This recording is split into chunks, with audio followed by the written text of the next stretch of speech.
Oh, how was she single?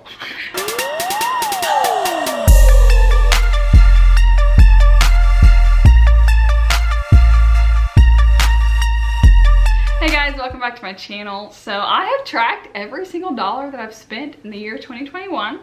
So here we are, ready to talk about it. Yes, I'm very uncomfortable and I'm sweating really bad under my armpits. That's why I wore a dark color so you can't tell or smell me. But yeah, at the beginning of this year, I wanted to create kind of a budget for myself. But in order to make a budget, the first step is actually knowing how much you spend in different categories and then, you know, catering it to get you to your financial goal. I had no idea how much I spent on food and entertainment, going out, furniture, home decor. I had no idea. So I decided to track it all this year. Every single dollar. And I'm going to show you how I did that. Now there are a lot of apps out there, different programs you can use where you link your credit cards and your bank account and it will put all the money that you've spent in different categories. Now that would be an easy, quick way to do it if you want to do that. There's nothing wrong with that. I personally wanted to create my own Excel template. I'm also an accountant full-time, so just by nature I'm very analytical and I'm a whiz in Excel. So I love Microsoft Excel, even though a lot of people are terrified of the program.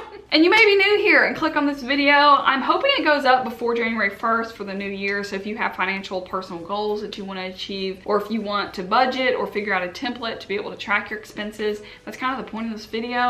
So I'm going to share my screen with you here in just a minute and show you guys every dollar that I've spent. So welcome aboard. If you're my future husband out there and you want to know the financial scoop before we tie the knot, then welcome.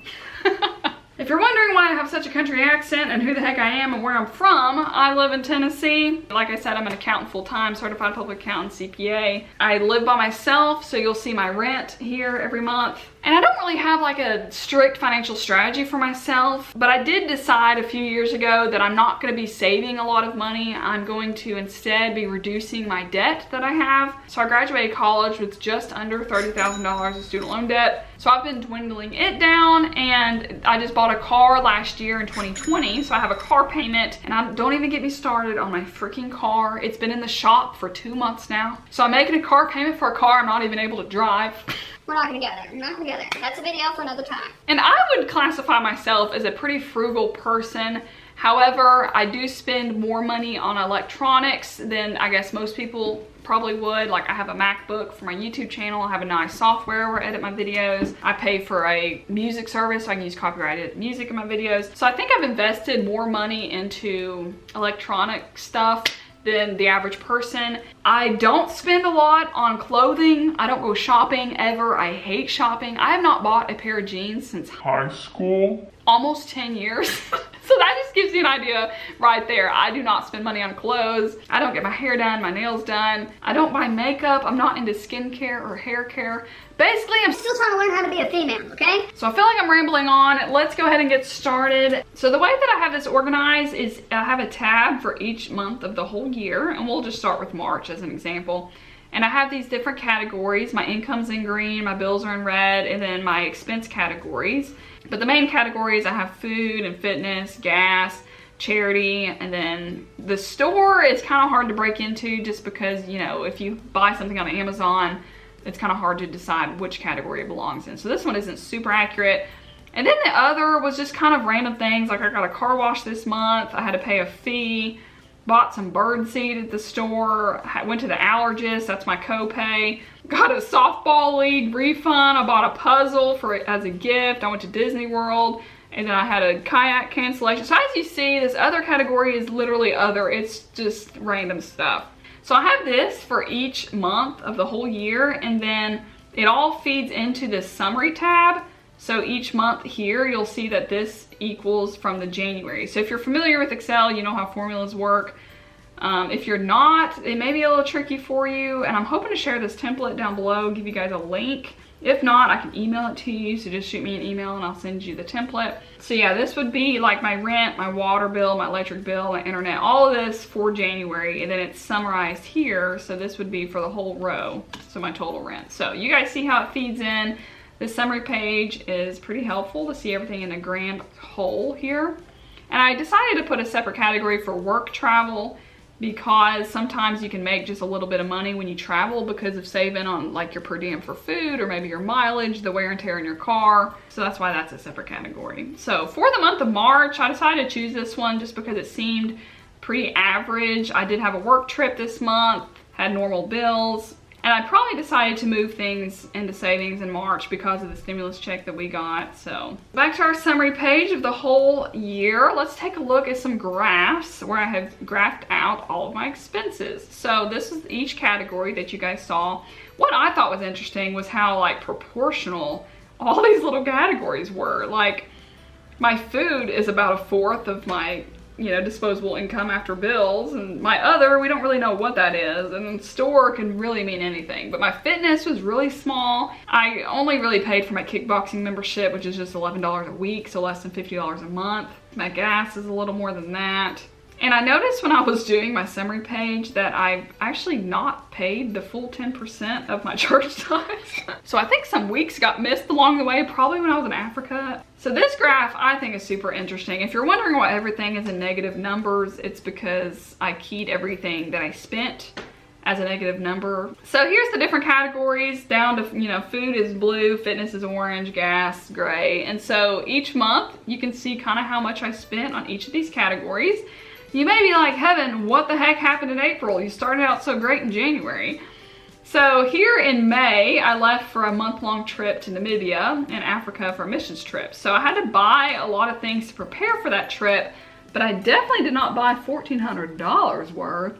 Let's go look at April. I don't really remember what happened there.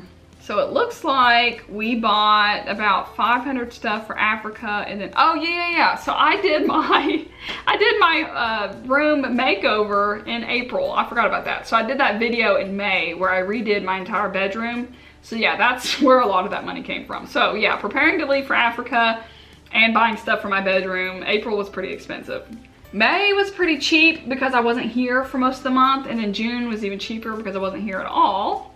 And luckily with this Orange Fitness line, they let me pause my kickboxing membership so I didn't have to pay for it while I was out of the country, so that was nice of them. I kind of thought the food line was interesting just because, May and June is expected since I wasn't here, but like, it looks like, did I eat a lot more? Is this the inflation? Like, I don't know why food took off a little bit there. And then the other category, my guess probably is this is Christmas shopping that took place in November, December. We still have a week left to go, but I have all my Christmas shopping done, so that should probably stay about the same. So yeah, I thought this graph was pretty interesting for me. And then each bill is pretty standard. Like my rent stays about the same every single month. I renewed my lease somewhere in here, so it'll stay the same. Obviously it's big here because I had to prepay for June before I left, so all my bills kind of doubled in May, which was kind of struggling financially, but then June it all balanced out. My car insurance is the same.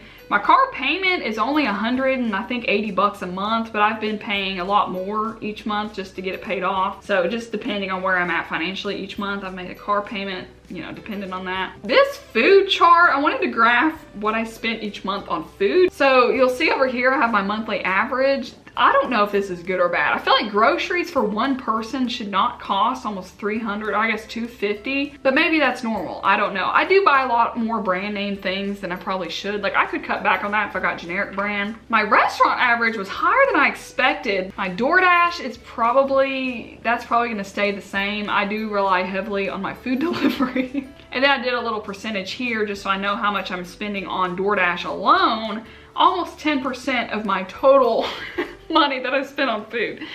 And it's not 10% of what I eat. So yeah, DoorDash it's not cheap, but it is necessary for my way of life. But what surprised me the most out of all of this was how much money I don't spend on coffee out. That's only 2 Starbucks drinks for the whole month, which I don't even go that many. I get boba tea way often than I get, coffee. So this was interesting just to kind of see where my food money is going. So this pie chart is combining both my bills and expenses. So this is every single dollar that I have spent for the whole year.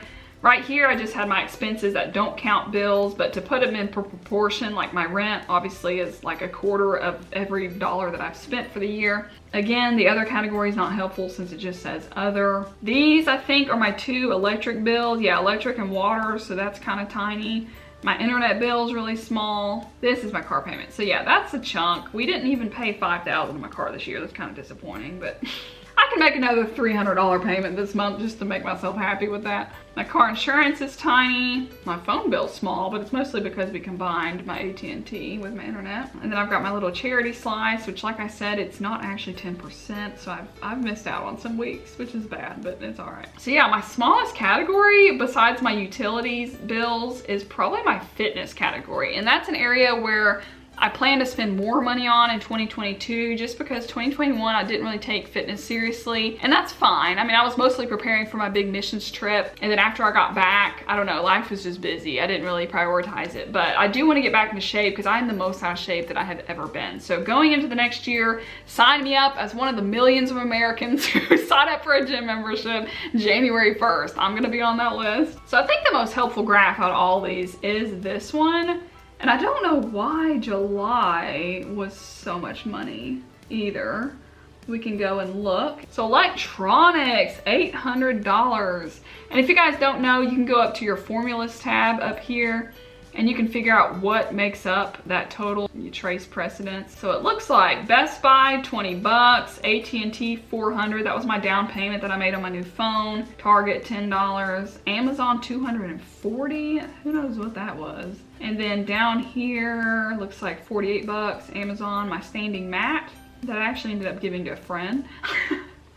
And then another $100 at Amazon. So yeah, that added up. So electronics for the month of July was pretty high. I also want to see how much I spent on gas. So it looks like, well, that shows me 5%. So yeah, for the whole year, I only spent about $1,000 on gas, which is honestly not bad at all. I mean, obviously inflation's about to take off. The total amount of my bills for the whole year was just under $20,000, which is insane.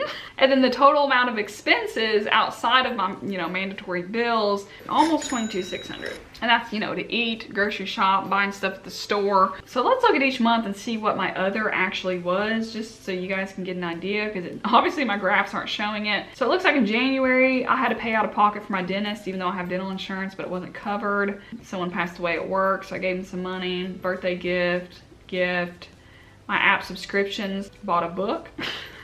February, random stuff. We went to Disney, so that was a big chunk of that. Ran down to Disney World, so that was probably my flights and anything that I bought while I was there. I went to an art museum, bought something, my credit card fee.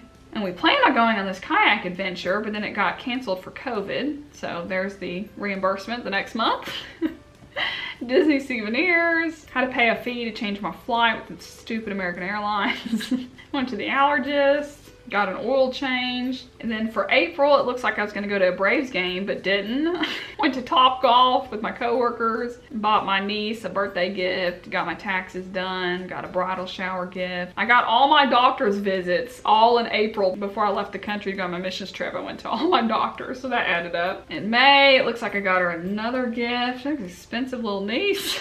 I got dad a gift, a car wash. And then in June, it looks like I added up all the money that I spent on the whole month while I was there, and it was kind of hard to do converting it back to US dollars, but did that because I paid a lot of things in cash when I was there. Got a haircut, my apps. I changed my address with the post office and that charged me $1 for some reason. And then my parents helped pay for one of my flights home from Africa, so that was nice. Went camping with a friend. Also this morning, as I was preparing for this video and analyzing these graphs and charts, I went ahead and logged into my retirement account through work to see kind of how much my retirement's gotten up to. And I ended up increasing that percentage. So that's gonna obviously reduce my net income that I get, that's deposited into my checking account. So that's not reflected on my template just because I didn't want my gross income on here. If you're trying to save up for a house or a wedding or something of that sort, then you may need to actually track every single dollar coming in so you can figure out if you can cut back on certain insurances maybe. Like I dropped dental insurance for this coming year because no dentists in the area are covered anyway. And luckily, since I got LASIK eye surgery, I don't have to pay for an eye doctor. So there may be areas in your monthly automatic withdrawals that you can probably change maybe possibly. So the main takeaways, honestly, for me, I feel like are, I didn't spend a lot of money on coffee. I literally thought that I spent more on coffee, and it's probably because every time I do go to Starbucks, I'm like, holy crap, this is so expensive, I'm never going to Starbucks again. And then I'm there like a month later, I never go to Starbucks, but that was just an example. But also food was a lot of money, but that's something that I personally don't want to cut back on because I already don't eat enough that I should. I don't have the amount of calories that I need to have to be healthy. I just never have an appetite. I'm not a big eater. I eat like a bird. The smallest thing fills me up. So for my health, I don't want to cut back on food. That's not to say that I can, you know, cut back on my grocery bill and start buying more generic brands, which I do think I want to do because it would add up. The amount of things that I buy that are name brand for no reason. So that's something I can personally cut out. I noticed when I was analyzing each month that I didn't go on any weekend trips this year. On a standard year, I would probably go on like 2 or 3 weekend trips with my friends. And then, I mean, that's an easy $500 or so just in that weekend or more. That's actually probably pretty cheap. So that was something that was cheaper this year. I also didn't upgrade any of my electronics for my YouTube channel. Like in 2020, I bought this MacBook, which was literally $2,400. Highly recommend it, by the way, but it ain't cheap. Luckily, Uncle Sam paid for it with my stimulus checks. And then a couple of years ago is when I bought my YouTube camera. I bought my drone in 2020. That was another $500. So usually I spend a chunk on my electronics, but I just happened to not spend much this year. And in 2019, I got LASIK eye surgery. I think that was in 2019. So I paid it off in 2020. So that was another random expense. That was about $5,000. I will say, as I was keying in all these expenses every week, I would allot about 30 minutes every Sunday to key everything in for the week. Like every single Sunday, I stayed on that kind of schedule. It definitely made me more aware of what I was spending, and like each DoorDash that I got, I had to key in. So I wonder too, because I didn't spend as much as I thought I did this year, if that had anything to do with the fact that I was keying in every single expense. But I don't want to be like too absorbed in my finances or too analytical about it. Just, I mean, morally and biblically, the tighter you are with your money, the greedier you become, and it just becomes unhealthy. And everything we have is from the Lord. None of this is ours. So I want to be a really good steward of my money and spend it well and hopefully to glorify God's kingdom. And anytime I become selfish with my money or I want to tithe less than I should, then it's not going to turn out well for you. This is all temporary, but that's a whole other spiel for another time. So anyways, I hope you guys enjoyed this video. I hope it was helpful even just to see somebody else's finances.